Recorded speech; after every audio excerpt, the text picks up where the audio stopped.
जय हिंद। आज समझेंगे कि हीमोडायलिसिस मशीन क्या है, इसका कब उपयोग किया जाता है। तो हीमोडायलिसिस मशीन का उपयोग तब किया जाता है जब मानव में दोनों किडनी जो है समाप्त हो जाती है, यानी एक्सीडेंट के माध्यम से हो या चाहे किसी मधुमेह मानो मधुमेह रोग हो गया उसके कारण हो या हाइपरटेंशन हो या ब्लड उच्च रक्तचाप होता है तब भी क्या होता है, किडनी क्षतिग्रस्त होती है। या एक्सीडेंट में किसी तरह की किडनी जो है दोनों समाप्त हो जाए, तब उसमें जो है मनुष्यों को बचाने के लिए उसमें हीमोडायलिसिस की मशीन का प्रयोग किया जाता है। हीमोडायलिसिस मशीन जो है एक किडनी की तरह जो कार्य करता है। किडनी हमारा क्या करती है कि ब्लड से जो है अशुद्ध ब्लड से जितना हानिकारक पदार्थ है उसको छानने का काम कौन करती है, तो वो करती है कौन, तो किडनी। जैसे ब्लड में हमारा होता है यूरिकुलम, क्या होता है, यूरिया जैसे हानिकारक पदार्थ होता है।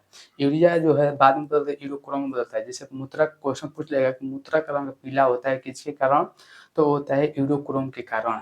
अब यहाँ पर देखेंगे कि एक टंकी होता है। हीमोडायलिसिस मशीन क्या है, इसको हम देखते हैं कि इसमें एक टंकी होता है। वो टंकी का नाम क्या है, डायलाइजर। वो टंकी का नाम क्या है, डायलाइजर। उस टंकी में डायलाइसेट नाम के तरल पदार्थ भरा होता है। क्या होता है, डायलाइसेट नाम के एक तरल पदार्थ भरा होता है। अब इस डायलाइजर से एक जो है अर्धपरागम्य यानी सेलफोन की बनी एक नली होती है जो अर्धपरागम्य होती है। अर्धपरागम्य का मतलब बहुत कुछ ही पदार्थ को पार करने देगा। अब इसमें देखेंगे ई जाकर जुड़ते हैं दबाव मापक के यंत्र से जुड़ा होता है। अब यहाँ से नली निकल के ले जाके सीरा में जुड़ते हैं। लेकिन जब इसमें शुरुआत किया जाता है तो पहले एक नल की एक जो इसको इस नल जो हीमोडायलिसिस मशीन होता है तो हीमोडायलिसिस मशीन से निकले नली को पहले हम धमनी में जोड़ते हैं। धमनी से सारा ब्लड को निकाला जाएगा, क्योंकि धमनी में जो होता है शुद्ध ब्लड बहता है। धमनी में शुद्ध ब्लड बहता है और सीरा में अशुद्ध ब्लड बहता है। तो शुद्ध से यहाँ से जब जाएगा तो शुद्ध, ये तो अशुद्ध है, शुद्ध निकल के जाएगा इधर, जिसमें हानिकारक पदार्थ भरना शुरू हो जाएगा। अब जो किडनी का काम कौन करेगी, ये मशीन काम करेगी।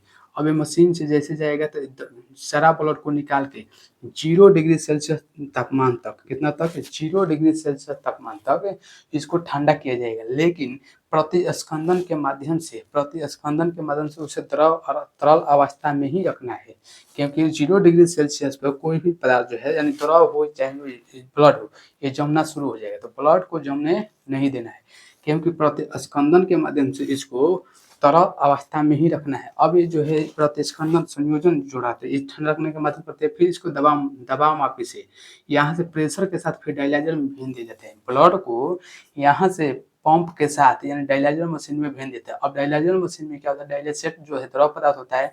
अब यहाँ से कुछ छान के हई जो होता है कौन, सेलोफोन की जो नली होती है, ये जो होते हैं विलेय पदार्थ को ही पार होने देते हैं। विलेय मतलब अब देखिए विलेय क्या है और विलायक क्या है। तो विलयन जो बनता है ना कोई चीज विलयन, तो उसमें विलेय और विलायक होता है। तो विलायक क्या है और विलेय क्या है, तो विलायक का मतलब होता है कि जो जिसकी अधिक मात्रा हो, या अपने भाषा में कह सकते हो घुलाने का काम करेगा। जो घुलाने का काम करेगा उसे हम विलायक कहते हैं, और जो घुलता है उसे हम क्या कहते हैं, विलेय। जैसे जल में अगर हम चीनी डाल देंगे तो चीनी जो होता है, जल में अगर चीनी डाल देंगे तो चीनी घुलने का काम किया, तो घुलने का काम किया तो ये कहलाएगा कोई चीज, तो ये हो जाएगा विलेय। और घुलाने का काम किया जल तो हो जाएगा विलायक। तो उसी प्रकार हमारा ब्लड में जो घुलता है हानिकारक पदार्थ वो होता है विलेय, और घुलाने के जो तरफ होता है ब्लड निकल जाएगा उसको रख देगा। बाकी सब जो यहाँ से निकल जाएगा उसको छान लेगा, वही जो हानिकारक पदार्थ है उसको यहीं पर छान लेगा।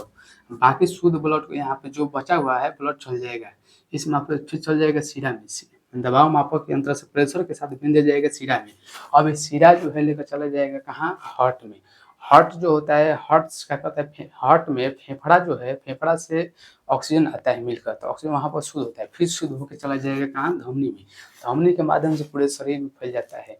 ये क्रिया जो हमेशा चलती रहती है। जब तक देखिए ये मशीन जब तक चलते रहेगा तब तक जो है वो रोगी व्यक्ति जिंदा रहेगा। अब ये मशीन निकल जाने के बाद रोगी का डेथ हो जाएगा। तो देखते हैं कि जिसका अगर दोनों किडनी अगर खराब हो गई है तो उसमें किसी का दान दे दिया जाता है। दान देने से क्या होता है कि मानव जो है 2 किडनी पर है तो एक किडनी पर भी जिंदा रह सकता है। तो किसी का दान ले जाए तब जिंदा रह जाएंगे, अन्यथा डेथ है। वैसे मशीन कब तक काम करेगा, तो जब तक बेड पर लगा रहेगा तब जिंदा है, उसके बाद में हटा लिया जाएगा, खत्म।